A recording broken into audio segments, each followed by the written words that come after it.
Good evening, everyone. Dad, I know you didn't like to be the center of attention, but tonight you are.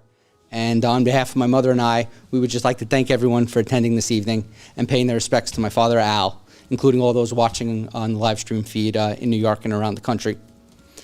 As we all know, my father was an individual that lived his life with dignity, grace, and an overwhelming compassion to help others. He had tremendous pride for his family, starting with my mother, who he met in high school, and they would share 51 wonderful years together. Although he often joked, like only a former attorney could, he would have received less years time for murder. He'd be the first to tell you that meeting and marrying my mom was the best thing that ever happened to him. I know that Dad wouldn't want us to be upset today, but he'd want us to celebrate the 71 great years that he lived on this earth. Let me tell you what I always remember about my father. He was my best friend and a friend to everyone he met. No matter where I was living, Dad and I always tried to connect. I will always remember our late night phone calls as we watched the final innings of the Yankees World Series, or we talked about the presidential election results as they came in. Probably the best and only good thing that came out of COVID was that I was able to return to Jacksonville and spend some quality time with my best friend. Dad was always there to give advice, whether you liked it or not. And most of the time I didn't like it. Whether it was back in New York or in Jacksonville, he'd come home from a long day of work, but he'd always be available to speak to a family member or friend if they needed something. Whether it was legal advice, real estate advice, what type of car to buy, or what type of seed you should put in your front lawn, Al was the guy to go to. He was reliable and the king of reminders. Everyone could always count on Al to get the job done.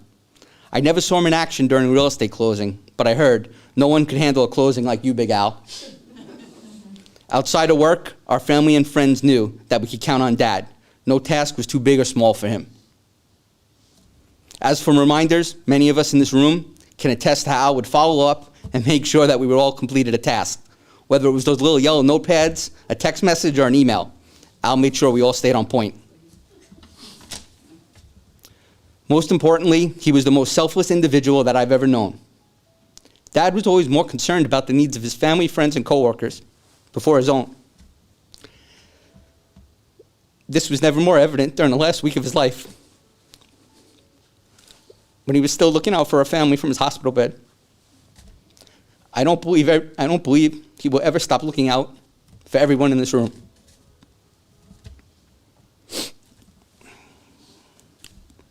He was a fighter. Yes, he did have a little temper, as we all know, but he stood up for what he believed in and would never back down from a challenge. This was very clear during the final 44 days in the hospital, where he fought each day for us. He was the toughest and proudest man that I will ever know. We all were very lucky and fortunate to know my father. He has touched us all in very special ways, and his spirit and passion will live on forever. Dad, rest in peace until we meet again. I love you.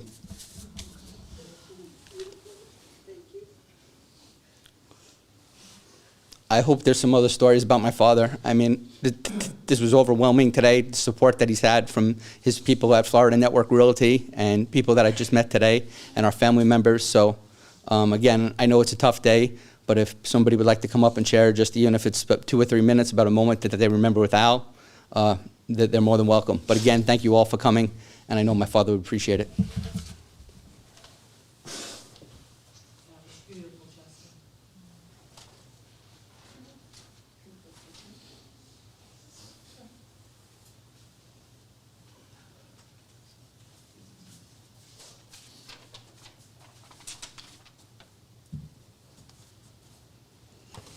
Okay, I'm not good at this, so I'm doing this for you, Uncle.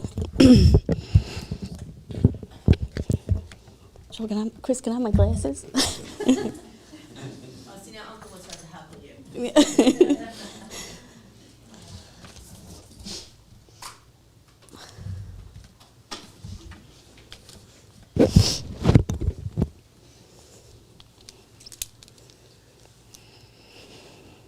Oh, that's much better.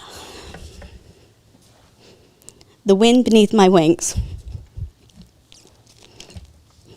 As I sat down to write this, so many emotions and thoughts enter my mind. your kindness, your thoughtfulness, and your inherent need to help others less fortunate, whether a family member, a friend, or a stranger. You will always be my mentor, my rock, and part of the person I've become today.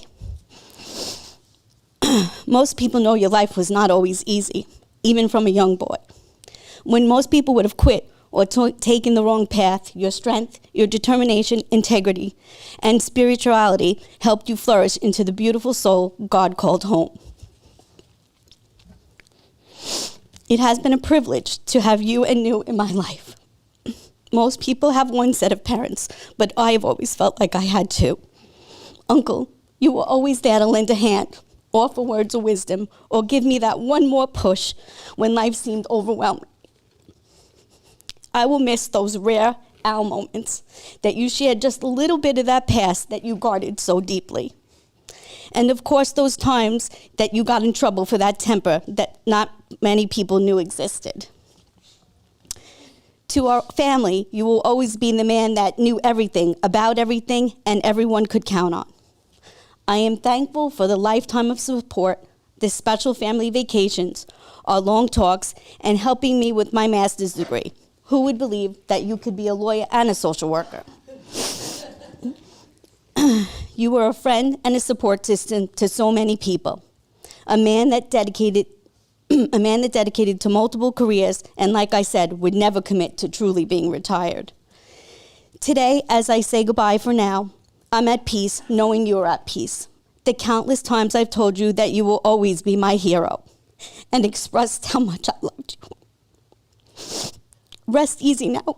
It's finally time to retire from this world. God bless you, my sweet uncle. I will love you forever. Your sweets.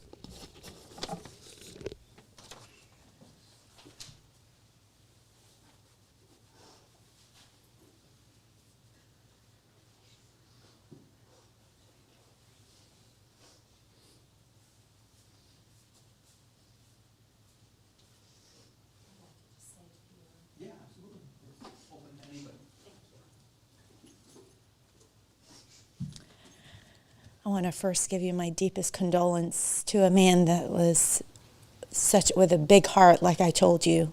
Thank you for the time that he gave me and many other agents with Berkshire Hathaway. Thank you to your father for all that he's done. I met him a short while ago, well, about a year and a half ago, and in the last couple of weeks I've needed him so badly. And when I text messaged him about a month ago, he goes, "Carla, I'm in the hospital. Please reach out to somebody else." And my heart sunk, and I thought, you know, I don't have my dad, I don't have my uncle, I don't have any male person in my life, immediate family. I have my husband, but having Al replace those wise men that always helped me was a treasure. And I have to tell you that I never met somebody who really puts their heart and soul into helping others. And he was instrumental in my work and in my life. And sometimes I'd be like, "Okay, Al, when do I get off the phone?" You know, like he'd continue, and he wanted to drive that point in. I'd be like, and I'd sit in my car for an hour until I hear the whole thing that I was supposed to do. He was so funny about that. And every time I'd see his name pop up on my phone, I'd be like, okay, I need to stop everything I'm doing and just listen to him. You know, I respected him so much, and may he rest in peace. And he's a memory I'll have for the rest of my life, really.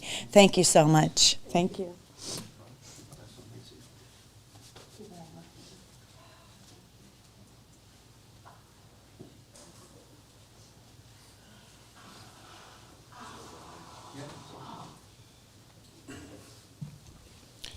So I'm the new kid in the family. It's been about a decade now. And a lot of everybody here knows when I came into the family, it was really a bumpy time. One of the sanest people in the room was Al. Boy, did I have that wrong. So when we moved here to Jacksonville 7 years ago, And we put an offer on the house. And I knew, we know what Al does for a living, right? So I found it extremely useful to have somebody point me in the right direction on things, how to maneuver things. And he was also the first to point out that I overpaid. But he blessed our home many, many times by coming to all of the holiday events and everything. And we always found a way to steal off into the garage and man talk for a while. And I've always been working on cars, and Al always took great delight in. He must have told me about the same car 50 times, but I loved hearing about it. So as kind of, I never saw the temper, the famous temper. Everybody keeps talking about this temper. I never saw it. Until we were having a man talk in the garage at one of the family holidays, and I said something about getting a letter from the HOA in our neighborhood, and boy, did I see him get animated. I mean, I would have swore he was on shore leave that night.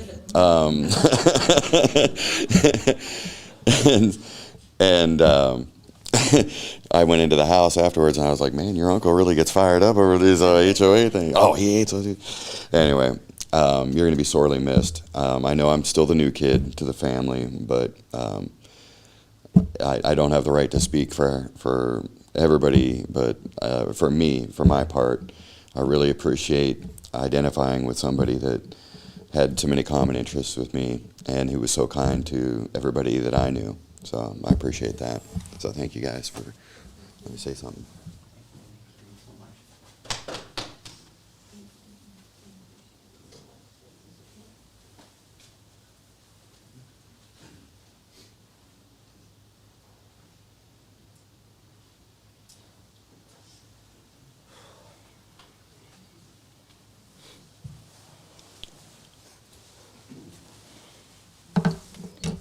You have to bear with me a little. I've been traveling, and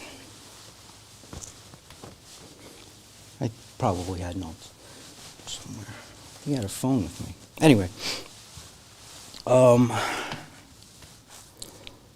couple of weeks ago, I was talking to my cousin on the phone, and I didn't tell you all this, but we all have these cell phones now that we think are listening to us. Well, on an iPhone, you could see, if you have, those of you who have iPhones, when you scroll through, you see, a picture.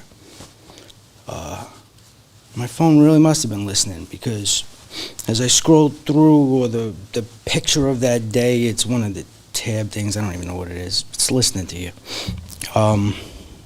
There was a picture of me and my uncle. And it must have stuck in my head because I usually don't remember dreams very well. I never remember dreams, like, ever. If I do, they're usually pretty, like, something traumatic. And that night, I had a dream of standing up here doing this exact thing. And I woke up remembering that dream, which, unfortunately, in that dream, despite how much that was like a horrible thing to think about, I did a great job, like, in that. Not really what's going to happen here, but like in that dream. So I wish, like, when they say you have a dream, if you wake up and you write things down, you remember it. Yeah, I didn't do any of that. So I have no idea what I said, and I have no idea why it was good. But I do remember that. So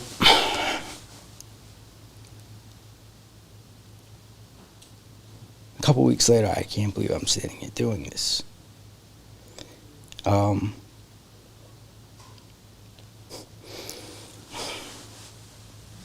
As everybody in this room has experienced, I'm sure, having a very close or some type of special relationship with Al, Uncle Al, Big Al, whatever he was, that each one of us I had a great relationship with my uncle, and it was different than some of the things you heard. The earliest memory I have, and I'm not quite sure it was a memory, but because I've been told about it so many times. The earliest memory I have of my uncle was, I must have done something wrong because he threw a book at my head. And I think I was 4. So that's about right. So I got to see that early temper quickly. And it didn't bother me because I knew whatever it was, and I knew if that temper ever came out, and this is something he knew as well, is that no matter how or what he said to me, it wasn't going to change anything. Fast forward to the year I graduated high school. I showed up in my first car. I didn't get out of the car. I pulled up. And he's screaming at me from the gate. I can't believe you bought a fucking Fiero. Excuse my French. And this was my uncle. Because he wasn't done yelling at me, and then he turned around and said, all right, come on, let's go get it washed.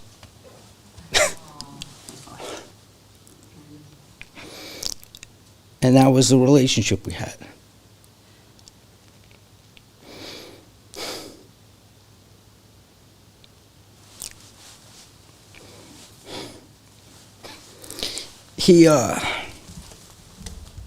That famous temper was, I think it did mellow as he got older, but it was always funny. It was always funny, because the stories were the best. Whether he was shopping and ripping displays down to show, like, the people, like, see what it says. See, the thing is, after he would do that, he would get in trouble.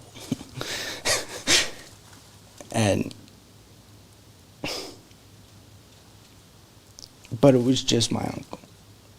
And he would always find a way to make it better. I was thinking about this recently. He was not just a guy that, like, he did everything from his heart. He did everything completely. As anyone in this room that really knows him knows, he was the most thorough man I have ever met in my life, in anything that he did, whether it was shopping for something or, like, I think I went with him one time he was going shopping for a microwave or something. I think we were in the store 2.5 hours. And then he started asking me what I thought about it. I was 12. I don't know. That's a good one. You think this is a good one? Yeah. Hold on, let's go back and check this one. Okay. Yeah, we'll walk back and forth. But he did everything thoroughly. And he did everything with his heart.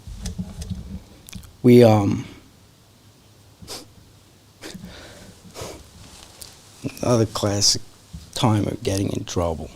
And I recently, as you get older, you look back at things.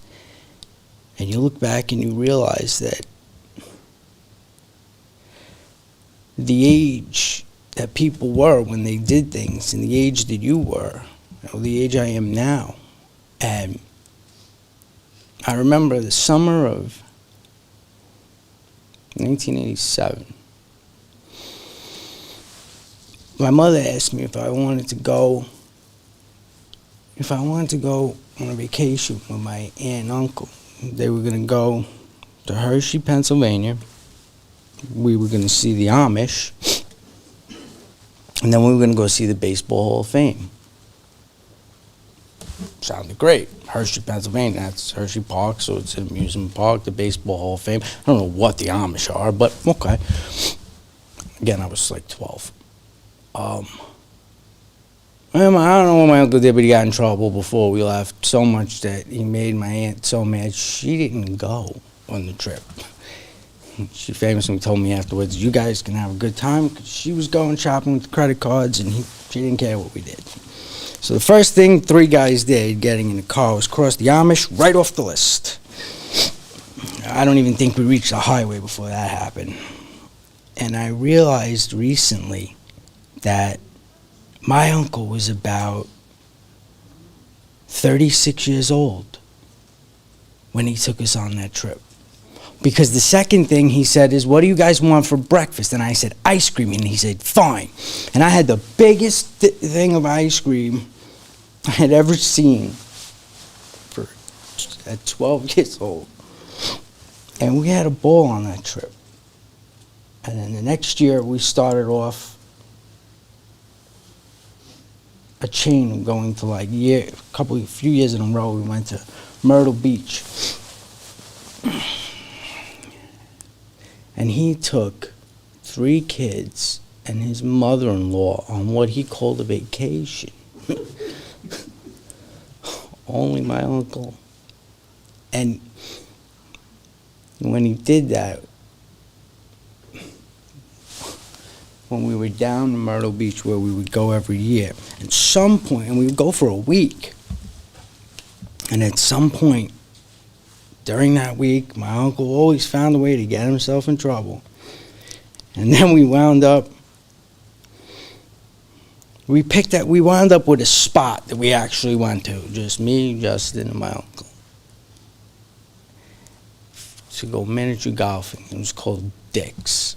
It was appropriate for us getting in trouble. We were in trouble, so we were at Dick's playing miniature golf. These are the things that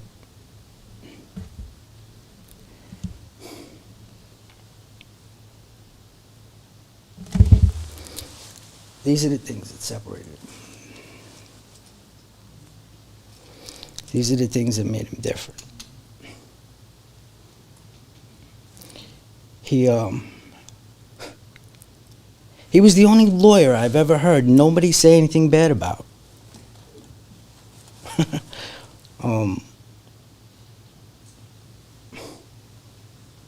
I'd like to tell you that I knew where notes were. I had something written down, but I wound up doing this off the cuff, which I didn't expect to do. Something that would be completely opposite from anything my uncle would have done.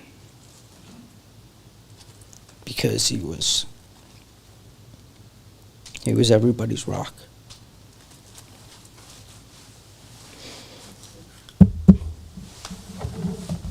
And he will be missed.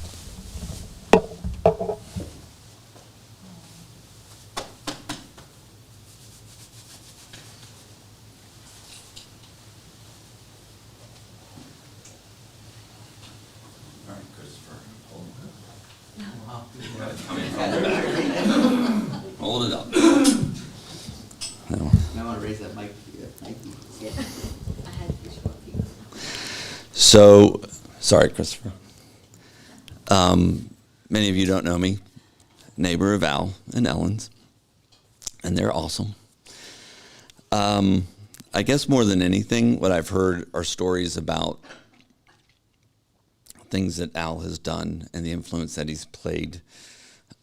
Grace Ann, I swear I will never need to go to New York. I just need to listen to you talk every once in a while. Your uncle has it a little bit, your mother has it, or your aunt has it a little bit, but goodness gracious, I love listening to you speak. So we moved in 16 years ago, I guess, 2 doors down. And it took my son at the time, who was 5th, 6th grade, somewhere around there, riding his bike around the neighborhood and meeting everybody. Just like, apparently he met you guys before we did. And I could not be more thankful. Kim and I know that we have been blessed to have amazing people act as these quasi-grandparents for my kids. Al helped Sarah buy her first home almost 2 years ago, I guess. They've always been there.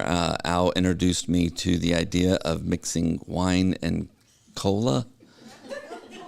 Is that what it was? I just looked. I turned to Kim and was like, I guess it's a New York thing. I have no idea. Their home was always open. You could never walk down there around dinner time to check in and say hi without them insisting that you sit and have a little of something. I already ate. That's okay. Here. Just pretty awesome individual. I've been working in Tampa for the last year and a half, and Al and Ellen have watched after my family very closely, and I'll be forever grateful for that. I guess the only thing really to say is I heard this not somewhere long ago. I think I shared it with you guys the other day, that a society grows great when old men plant trees, the shade of which they know they will never sit in. And I believe that Al apparently has planted a lot of trees that we all get to sit in and laugh about and think about and cry a little, but mostly laugh, because that's sure as shit what he did. Despite some temper that, thank goodness, I never saw. I'm very thankful for that, but what an amazing man, and I'm thankful that he was part of my life and that of my family's. So I can't thank you guys enough for that. Thank you.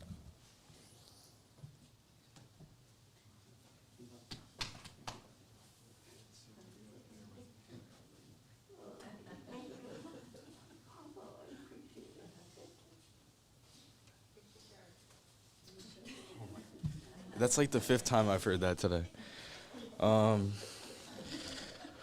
I don't have that much to say, but I think as a group we could all admire Uncle's resilience as a person and strength, especially over the last few weeks.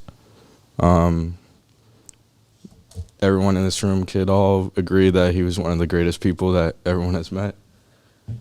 And so many memories as a kid and sleeping at your house as a young kid. And I'm forever grateful for everything Uncle did for me.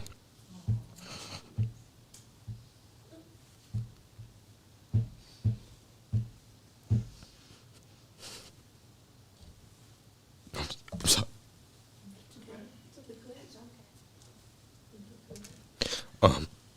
I know Uncle.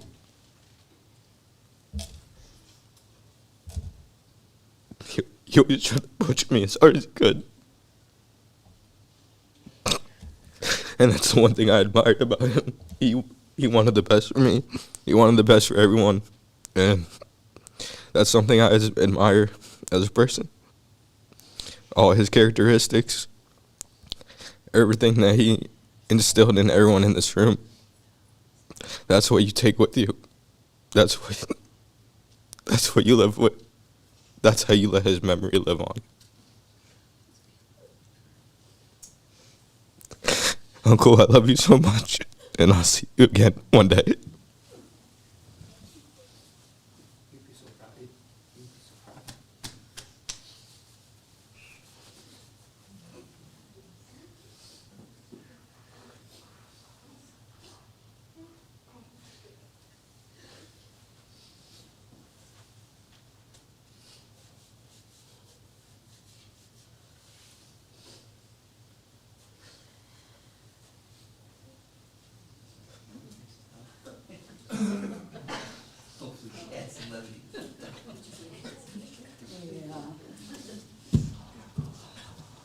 For the short people, I'm going to put this down. You know, at a funeral, nobody's ever going to say anything ugly about anyone, right? But I have to say that everything that every single person has said about Al is very true. I have never met a more passionate, kind individual ever. So, oh, by the way, I'm the other neighbor on the other side. So I do have a funny story. There's a lot of funny stories. Oh, and by the way, I have seen that temper. But I do think I'm the only one that ever pushed him and egged him on with his temper. And Ellen would get so angry at me, don't let him do that. And I said, go ahead, Al, do whatever you want to do. But I do have just a very quick story on how I met them.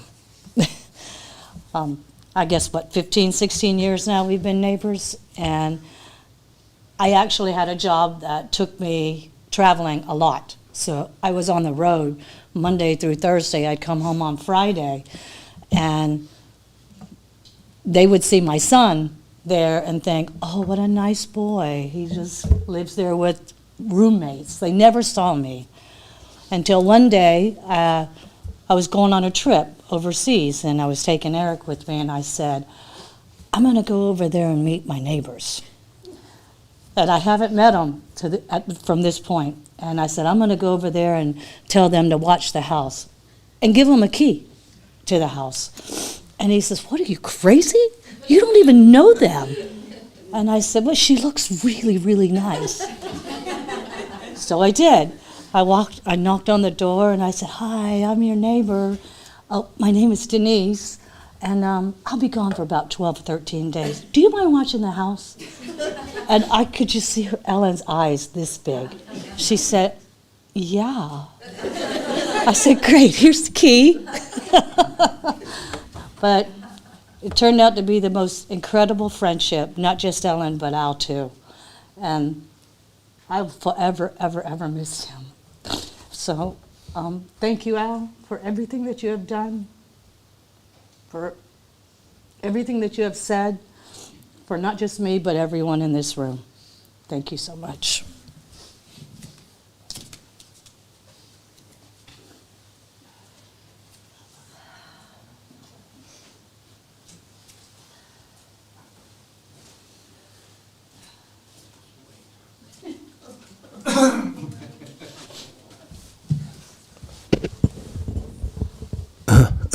Can you hear me? Is this working? It is? Okay.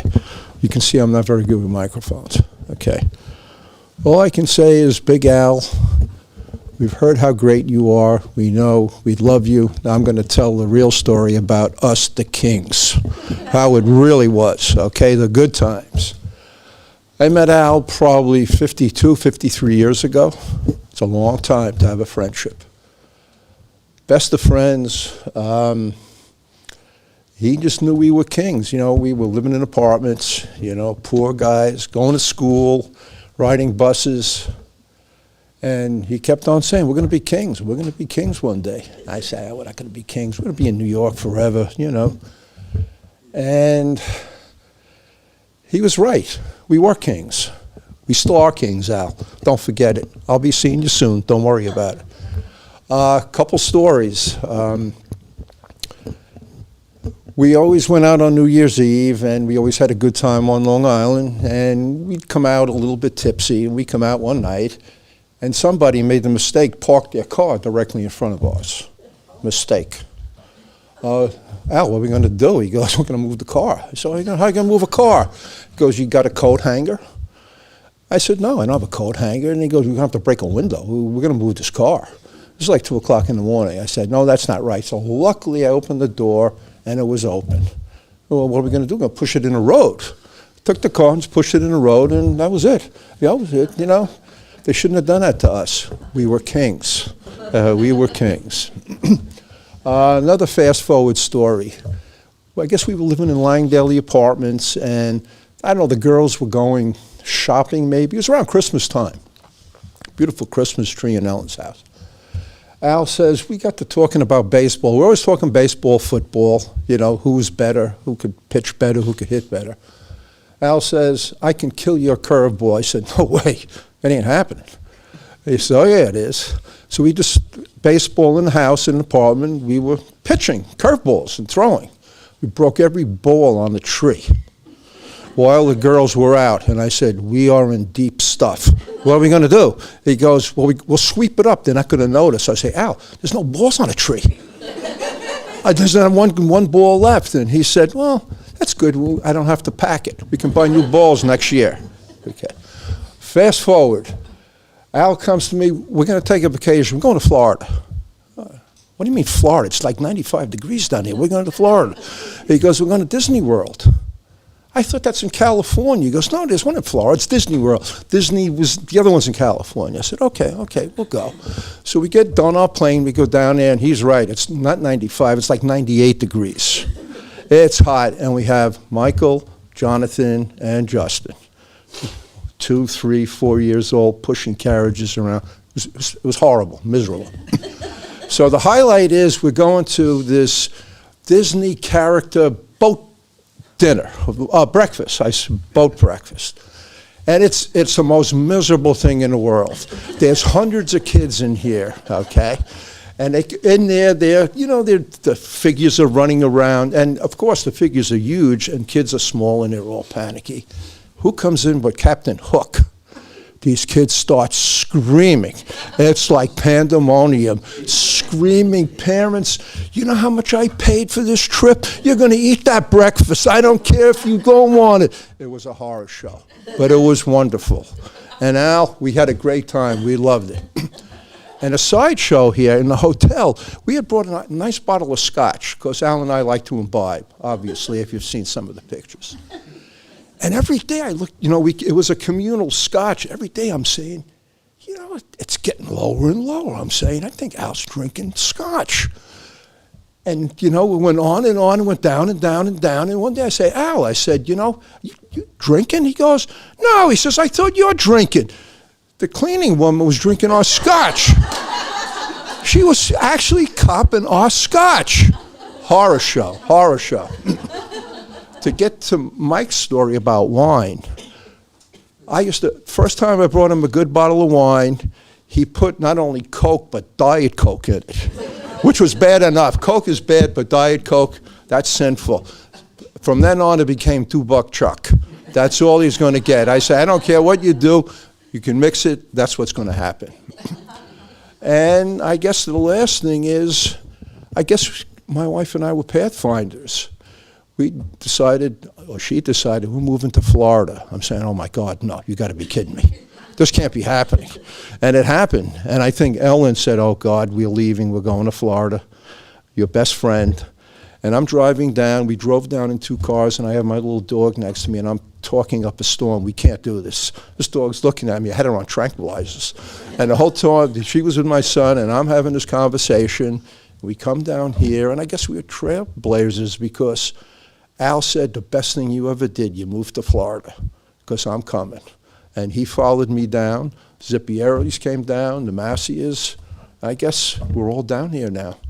And I guess it's because of Big Al wanting to come down. And I love him. I'm going to see him again. And Al, you better get in shape, because when I come up, we're going to play some ball. We're going to play a lot of ball. It's going to be good. We're going to have a lot of fun. Love you. Miss you.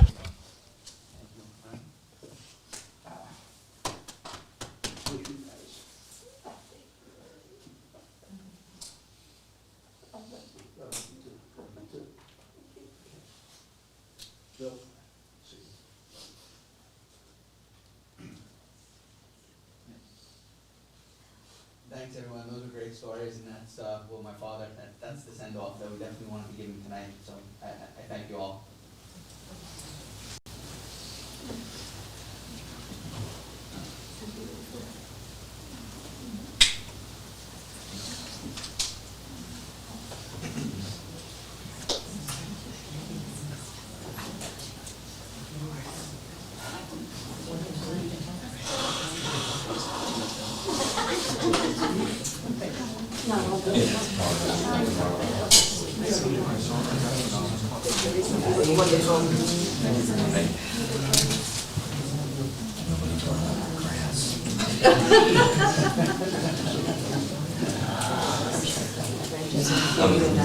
I was going to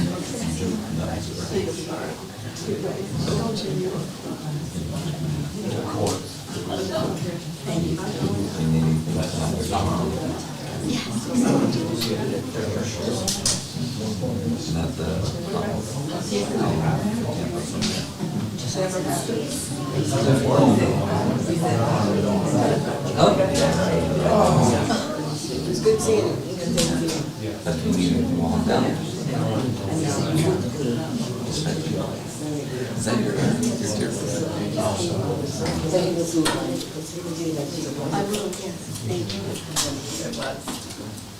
Awesome stories.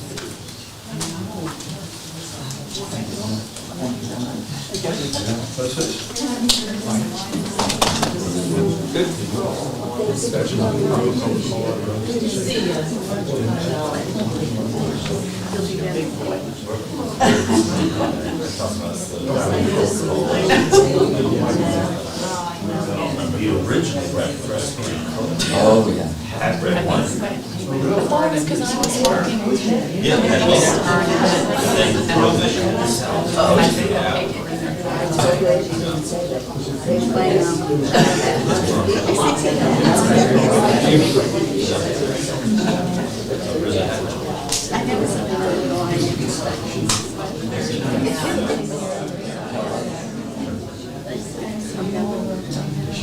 Are you doing anything right now? All right. No, we'll be there.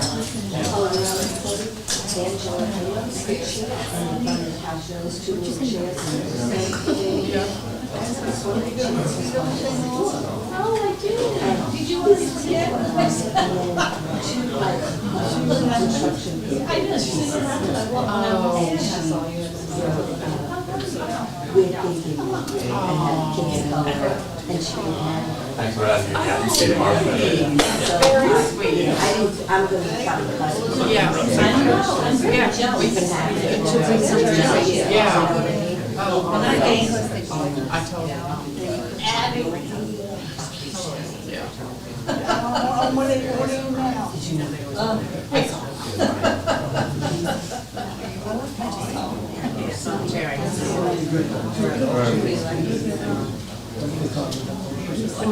because I go to take my clothes around in the yard and stuff. So I didn't say,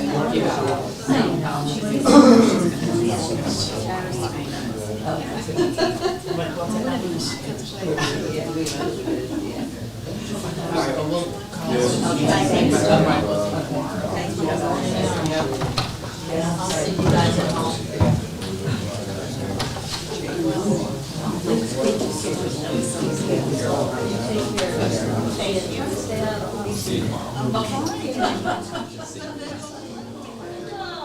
We'll go for it. There you go.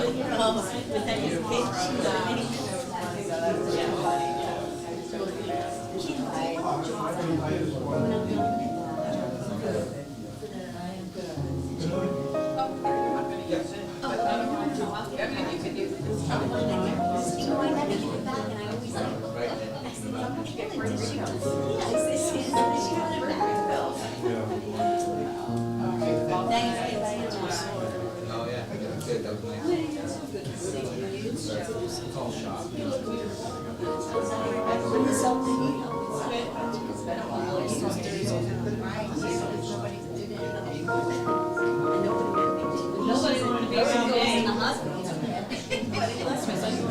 I know. I'm shocked I'm not as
They still wonder they didn't leave right behind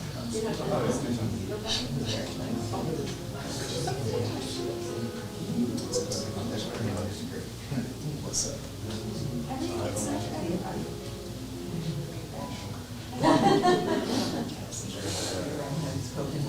That's right. We got that completely right. Didn't like it.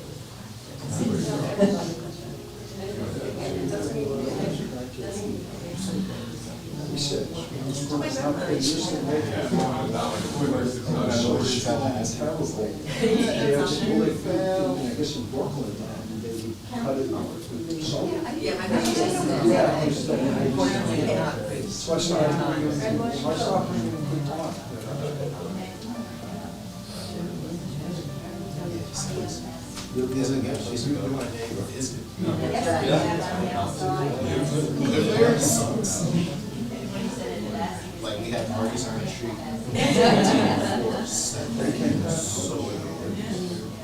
So it wasn't even a street, it was like you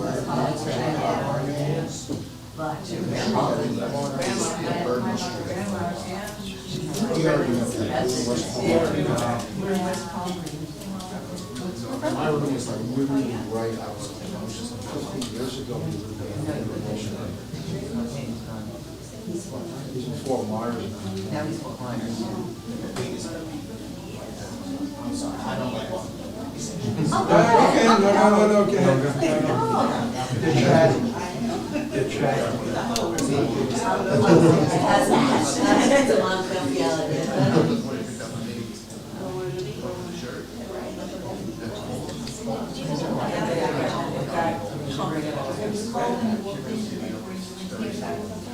When he came in adjusted, I could see he came in and adjusted. It was getting warm. We have to think about what plants we're going to take tomorrow. Well, this I'm gonna take home. I did tomorrow.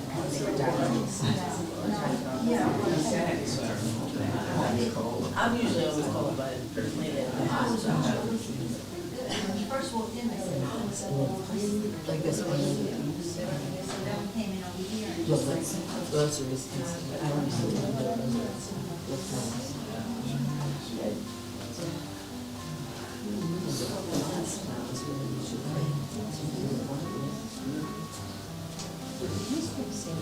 she's out of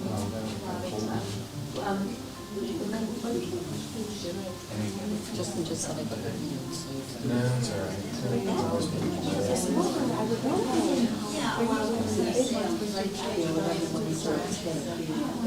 This will take on that, and I'll put on flowers and got big.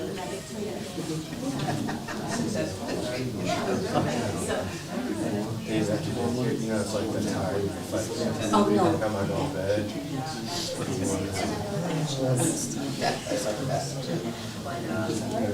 Everything's fixing the screen, so, yeah, you guys put it around the house, so. And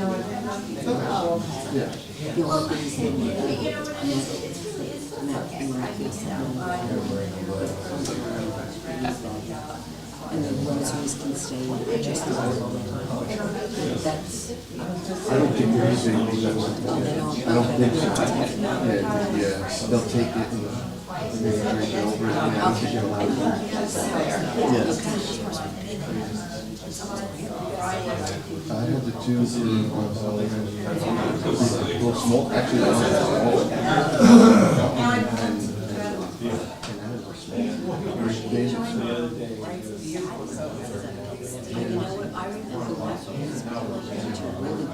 I don't think I can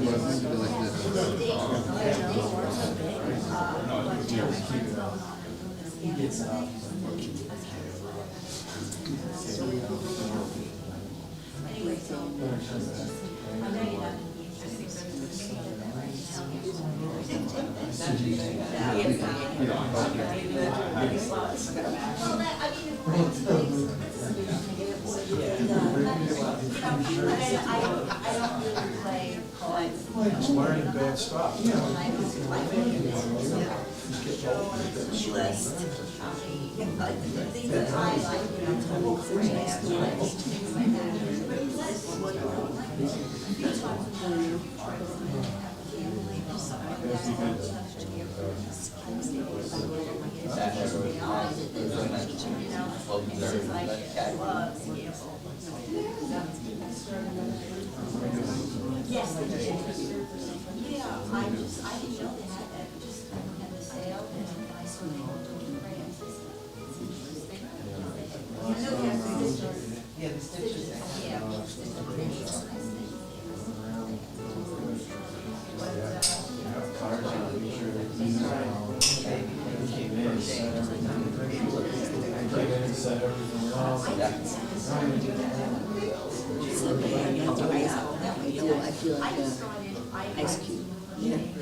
Now everybody left it. Everybody says, it's not about everybody else.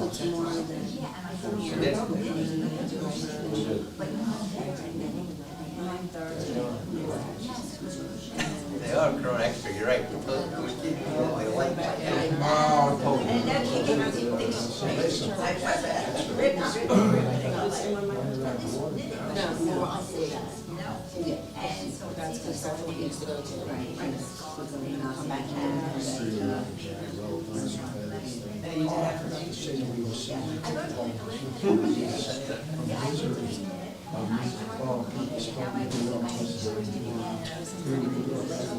I take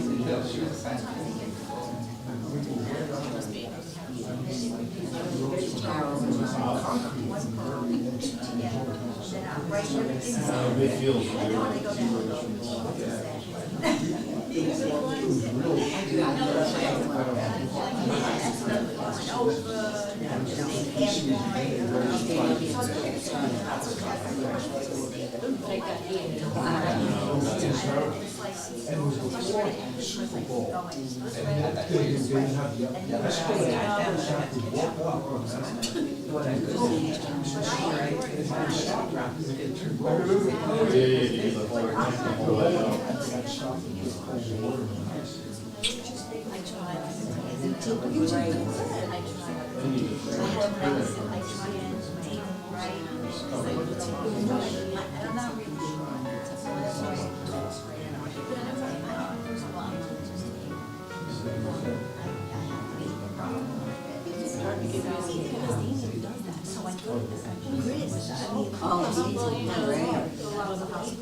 like they did the first go around with COVID.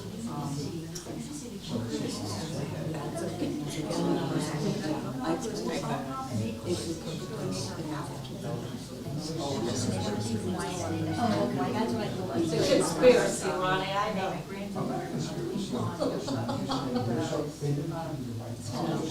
I agree. Well, here's the issue. Here's the issue. The hospital, they don't ask the hospital for money. And the hospital's really not much left. But COVID, and the baby make the hospital. Because that's exactly right. Insurance Yeah, so and this is the reason why they always say, oh, died from You're exactly right. One lady said, that's right. They made them trust it. So they are very senior. So I go right there, I'm like, okay, I'm not into that. But then you got, no, I just was, that's exactly right. Here we go. At the same time, I'm not doing this, and like, I got to, whatever. So I went on to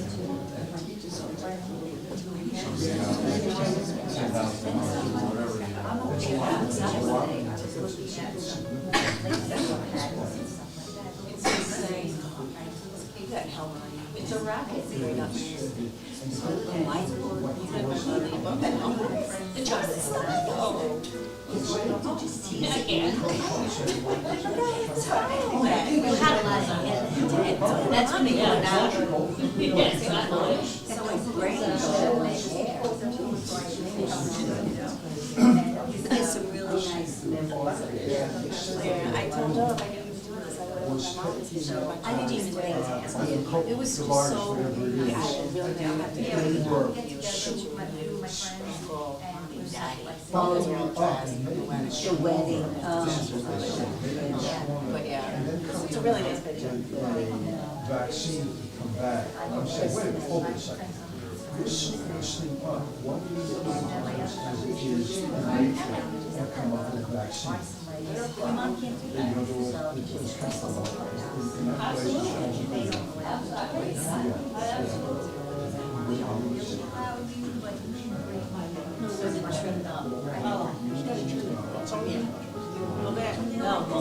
Cool, that's all I just. They used to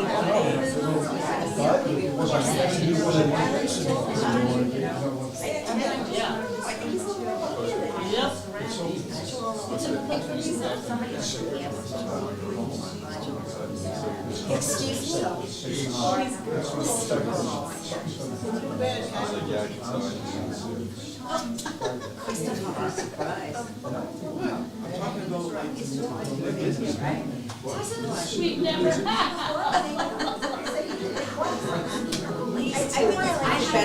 I have people like this. Yeah, read those slides. Yeah, right, so slow down. You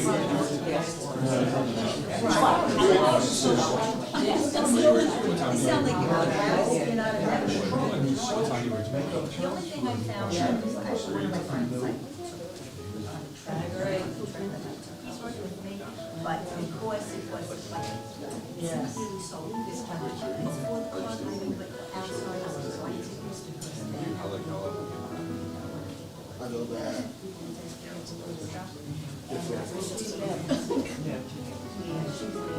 Yeah, me too. How's that work?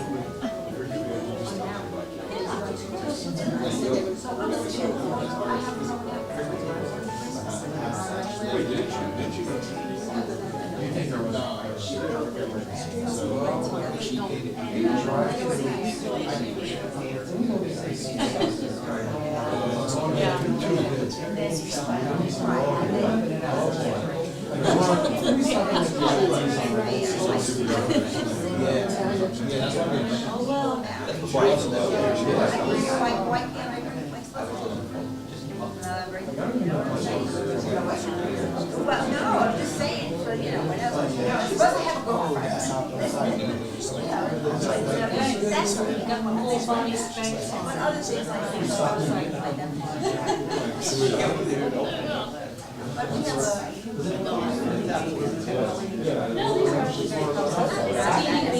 but, you know, we never go out. I would just go, you know, it's all my show.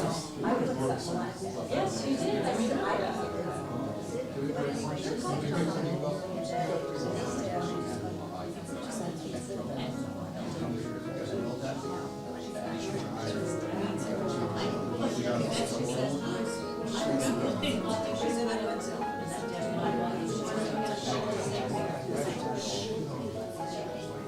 And then they're quiet, very serious.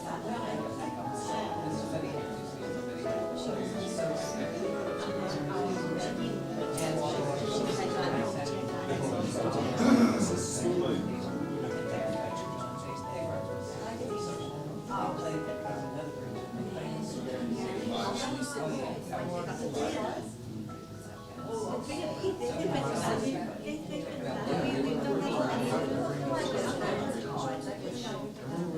me and Joe.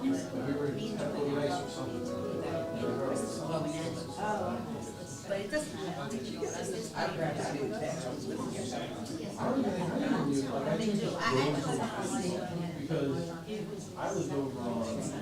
Everybody tells me I have a friend that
I expect you to run there.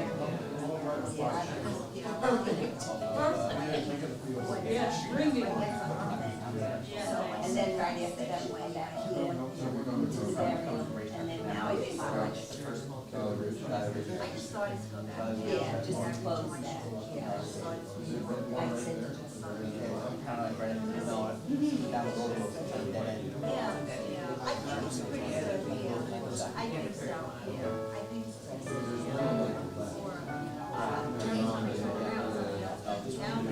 Drive down the road. Literally, you'll see a sign, St. John the second right on the turn, the church behind you.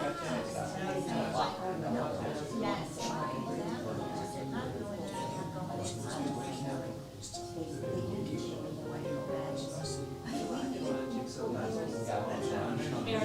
and that's what I did. I got online and I was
Oh, okay, yeah, then I probably should still.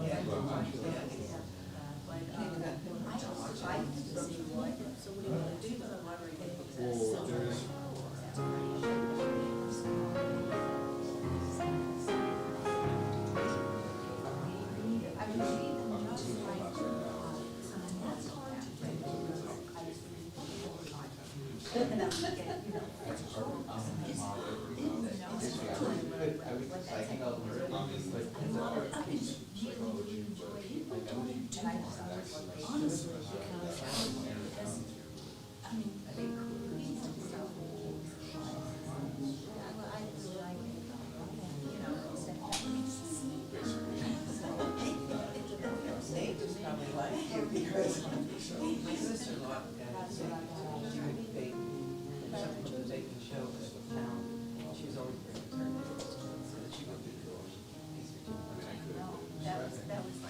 have that other man.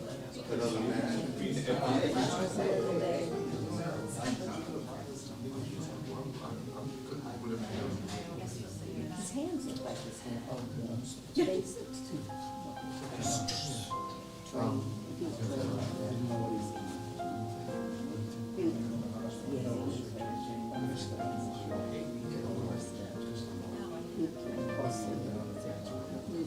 Oh, my God. Yeah.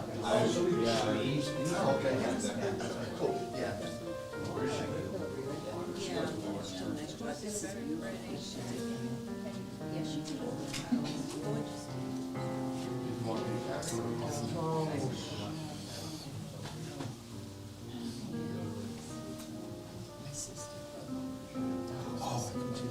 Okay. Oh, gotcha. Yeah, okay.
They're like in front of your mother's towards, if your mom and dad do that, I'm more front and over to the right.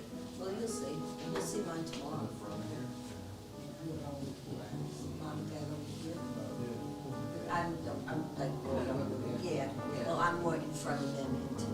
The tent is already out where you'll be.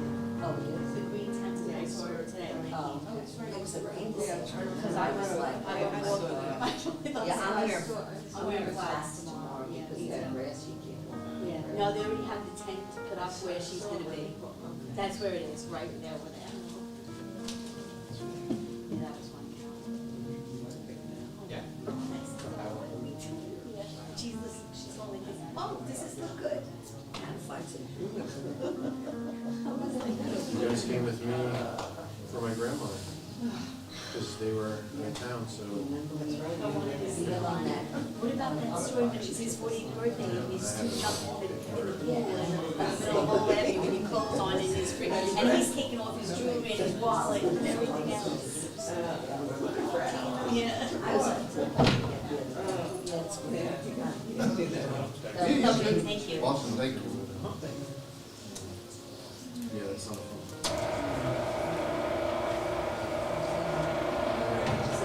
Say goodnight, Gracie.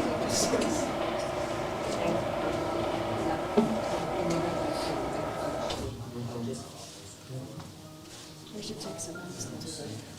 All right. Yes, you're ready to.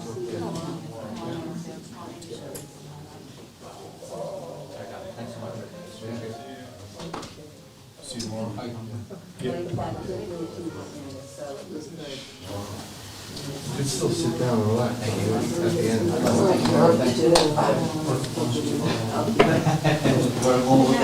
Take it easy. I see you tomorrow, okay? All right, good night. Sleep you tight. Sleep you tight. They don't know.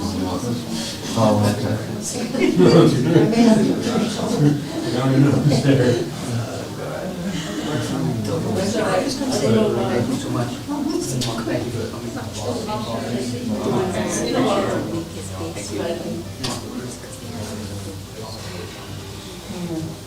I'll see you tomorrow morning, around 2. Yeah.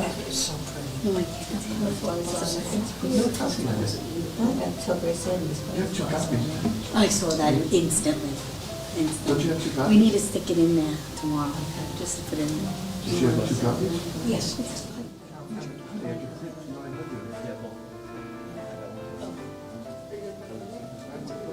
I would have thought you were going to. I can't believe I you're get saying print. that. You don't have You any want me to copies. put my letter in there?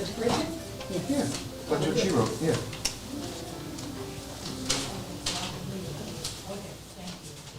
That's, oh, person, you have that same? I gave it to Justin. Yeah, I'll do that. Yeah. Really? You want to go on top? I put it on the side. Right there, you see it? No, I didn't put it in the inside. You can put mine in there. If you put it in a jacket pocket, Jay, put this in there too, if you don't mind. Put it right here. Yeah, either or, inside.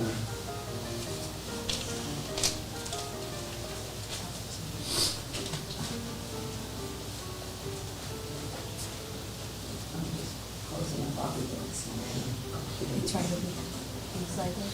I would just. No, he got it. Oh, thank you. Make sure he fixes the suit. He is. Yeah, you know, he have a fit.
Yeah,